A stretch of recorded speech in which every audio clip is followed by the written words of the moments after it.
Topi aku kekecilan nih. Badan udah kecil, topi kekecilan. Wah, ada topi guys di sini. Lucu. Aku bisa punya 2 topi. Ambil ah. Wah, lucu banget. Yeay. Aku kesel. Aku nyari topi aku gak ketemu-temu, gak tau di mana. Gimana? Dari apa sih? Topi aku gak tau di mana. Kopi tuh banyak warung kopi di sana. Topi. Aku nggak lihat topinya di mana. Coba di sebelah situ. Ketahuan. Tuh kan kamu kan, kenapa kamu ambil topi aku? Iya maaf Lori.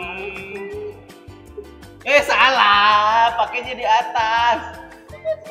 Kamu ambil topi aku. Udah nggak usah sedih. Hari ini kita sapa dulu adik-adik yang di sini ya. Ya. Hai semuanya, happy Sunday guys. Kembali lagi. Ih, nggak happy kenapa sih? Kamu ambil topi aku. Iya, aku minta maaf. Kan gara-gara kamu ambil topi aku, tadi aku diomelin sama bos aku. Oh gitu. Sama orang-orang lain juga aku diomelin karena nggak pakai topi. Ya udah, aku minta maaf. Aku ambil topi kamu ya. Sapa dulu adik-adik sini kalau.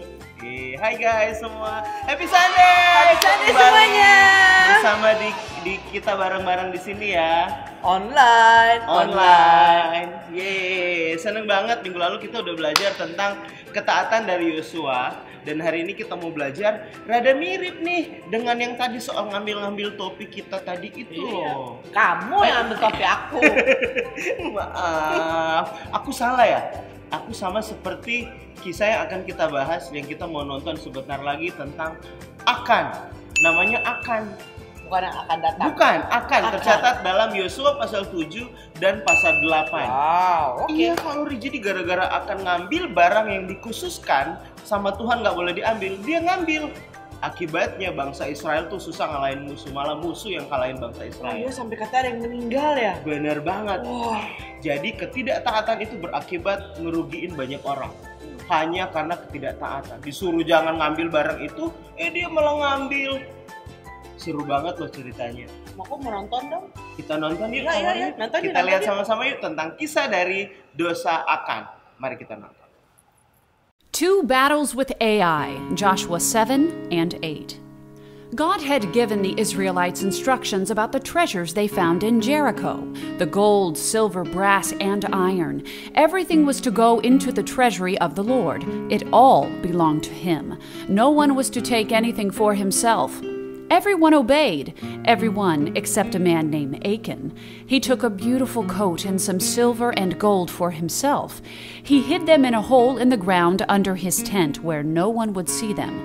But God saw Achan's sin and was angry with him. There would be serious consequences for Israel and for Achan's family. In preparation for Israel's next attack, Joshua sent spies to Ai. The spies returned with a good report. Don't take the entire army to Ai, the spies reported to Joshua.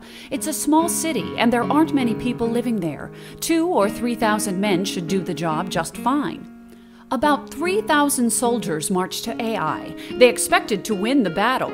Instead, 36 Israelites died as the army of Ai chased the Israelites away.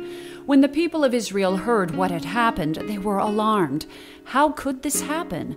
God had just helped them defeat Jericho, a very strong city. How could they have lost to little Ai? To show his sadness, Joshua tore his clothes and put dust on his head. He bowed before the ark of the Lord until evening. Joshua questioned God. "O Lord God, why did you bring us across the Jordan River if you were going to let us be destroyed? What can I say now that Israel has been chased by its enemies? When our enemies hear about this, they'll surround us and kill us. Then what will become of your great name?" God said to Joshua, "Get up. Why are you on your face? Israel has sinned. They have disobeyed my command. Someone has taken treasures from Jericho and hid them among his things. That is why Israel cannot stand before their enemies. I refuse to help Israel until they have destroyed the treasures I told them not to take."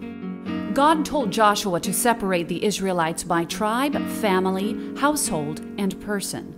God promised to show Joshua who had sinned. He further commanded that the person responsible be burned to death along with everything he owned. Early the next morning, Joshua organized the Israelites by tribe. God pointed out the tribe of Judah. From Judah, God selected the Zerahites and then the Zabdi family. Joshua went to every person in Zabdi's family until God showed him Achan. Joshua spoke to Achan, "Let God have the glory and tell me what you have done." Achan confessed, "I have sinned against the Lord God. When I was in Jericho, I found a beautiful coat, 200 shekels of silver, and a bar of gold. When I saw them, I wanted them. I stole them and buried them under my tent." Joshua sent messengers to Achan's tent, and they found the stolen treasures hidden there. The messengers brought the treasures to Joshua, who laid them out before God. Now Joshua had to obey God's command. He took Achan, the coat, the silver, the gold, his sons and daughters, his animals, even his tent, and everything else he owned, and brought them to a place called the Valley of Achor. "Why did you do this?" Joshua asked. "Why have you brought trouble on us? Now God will bring trouble on you." The Israelites stoned Achan and his family. Then they set fire to everything and put a large pile of stones over whatever was left. God was no longer angry with the people of Israel. He told Joshua to fight against Ai. God promised that he would give Israel victory. He told Joshua to kill Ai's king and its people. But this time God said the Israelites could take treasures from the city. Joshua divided his army so he could ambush the city of Ai. After nightfall, Joshua sent 30,000 men to sneak behind the city. The rest stayed with Joshua. In the morning, the men with Joshua attacked the city and then pretended to run away. Ai's army chased after them and left their city unprotected. When Joshua gave the signal, the men hiding behind the city ran inside and set it on fire. The men of Ai looked back and saw their city inflamed, but there was nothing they could do. Joshua's fleeing army turned on them and attacked them. God gave Israel a great victory. The Israelites had learned to respect God and to take his commands seriously. God will not ask us to fight armies like he asked the Israelites to do. That is not part of his plan for us today. But he does want us to respect him and obey his commands. When we do, we show our love for God. Keren banget kan? Jangan ditiru maksudnya. Masa dia ngambil barang itu dan akibatnya berbahaya buat bangsa Israel? Kasihan ya. Kasihan, Gara-gara dia cuma mementingkan kepentingan diri dia sendiri, akhirnya dia malah ngorbanin banyak tentara Israel yang meninggal. Kalau mementingkan diri sendiri, ada satu kata tuh yang mewakili kalori: egois. Apa? Selfish, egois. Egois. Ego itu bukan yang kalau waffle itu bukan. Ya? Bukan. Lain, itu apa? Itu. Ego. Oh, lain. Egois itu fokusnya ke diri sendiri, bukan orang lain. Akan gitu, dia ambil barang itu, dia nggak mikirin bangsa Israel. Akibatnya yang lain yang nggak ada hubungannya kena akibatnya kalori. Kasian banget ya. Kasian banget yang lain. Jadi punya cerita nggak pengalaman? Oh, iya, aku pernah nggak taat. Gitu, aku waktu itu nggak taat sama mama. Contohnya kayak tadi kamu ngambil topi aku. Maaf, terus topi aku jatuh, kamu ngakak ya. Jadi aku pernah ya waktu itu disuruh untuk belajar sama mama aku. Aku pergi sama temen-temen ke supermarket kelas 4 SD, inget banget. Disuruh tidur, aku malah pergi sama geng aku dan kita ngambil tali sepatu di supermarket. Aku nyuri juga sama seperti Akan itu. Dan tahu nggak akibatnya? Nama baik papa mama aku jadi rusak, jadi malu. Terkenal itu anaknya om ini kan, dia nyuri. Aduh malu aku. Mukanya ditaruh di mana kami? Aduh, pokoknya malu, bingung mau ditaruh di mana saking malunya kalori. Dari situ aku belajar ternyata kalau aku egois, nggak taat sama Tuhan, berdosa, efeknya ke keluarga aku. Iya, jadi ketidaktaatan merugikan orang-orang di sekitar kita loh. Kamu pernah nggak taat? Ayo jujur. Mungkin kamu selama ini pernah egois, selfish. Kamu mikirin diri kamu sendiri, punya mainan 2, nggak mau berbagi, pokoknya mau sendiri, diri sendiri terus. Nggak boleh. Kita harus belajar untuk nggak egois, harus taat, belajar dari akan.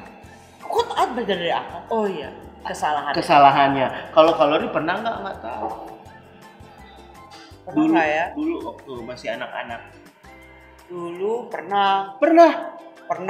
Aku tuh suka banget berenang. Oke. Jadi dulu tuh di rumah aku ada kolam renang. Tapi kan dulu kalau di Amerika kan ada winter. Oh, mohon Nah, maaf, karena- rumahnya di Amerika. Iya, Berbeda kalau aku di Manado, beda sekali. Karena ada musim dingin, ada winter. Oke. Tapi saya tetap suka berenang. Ini Oke. jadi cinta lari. Oh ya, terus Jadi akhirnya aku manjat itu pagar ya ampun. untuk masuk ke kolam renang. Terus akibatnya Akibatnya aku kedinginan kolam renang dan aku hampir saja tenggelam karena ya kedinginan. ampun. Untungnya pas orang tua aku lihat, kok nggak bisa bayangin nggak gitu. Iya, bisa aja terjadi Merugikan banyak apa-apa orang. berbahaya, ngerugiin orang-orang di sekitar situ. Wow, tapi jadi belajar juga kalau dari situ untuk jadi taat ya. Iya betul. Wow, jadi hari ini kamu belajar dari akan, belajar dari Kamedi, belajar dari kalori. Ternyata ketidaktaatan itu akibatnya nggak baik buat kita. Merugikan Merugikan diri sendiri dan merugikan semua. orang banyak ya. So hari ini belajar untuk jadi anak yang taat, jangan mau seperti akan. Dan akhirnya di kisah di Yosua 7 dan 8 di pasal 8 mereka mau ngelain satu bangsa ya namanya Ai. Bangsa Israel, dan begitu karena dia nggak taat, Israel tuh kalah waktu itu. So belajar untuk jadi anak yang taat. Siapa mau taat? Saya mau, Kalori mau, kamu juga harus taat. Kalori doain teman-teman dong yang mau jadi anak yang taat hari Yuk, ini. oke. Yuk kita berdoa. Terima kasih Tuhan buat hari ini, buat pelajaran kita pada hari ini Tuhan. Tuhan ajar setiap kami Tuhan, biar kami punya hati yang mau diajar, hati yang mau dengar-dengaran Tuhan, baik dengan orang tua kami, dengan guru-guru, dengan kakak-kakak Tuhan, dan kakak-kakak yang di gereja, bahkan sekalipun Tuhan ajar setiap kami Tuhan, untuk kami boleh senantiasa taat. Karena kami tahu Tuhan, waktu kami taat Tuhan, itu menguntungkan diri kami sendiri Tuhan, dan juga membawa berkat buat bagi orang lain. Ajar setiap kami Tuhan, supaya kami nggak mengikuti kemauan kami sendiri, untuk kami nggak egois, untuk kami nggak memikirkan diri kami sendiri.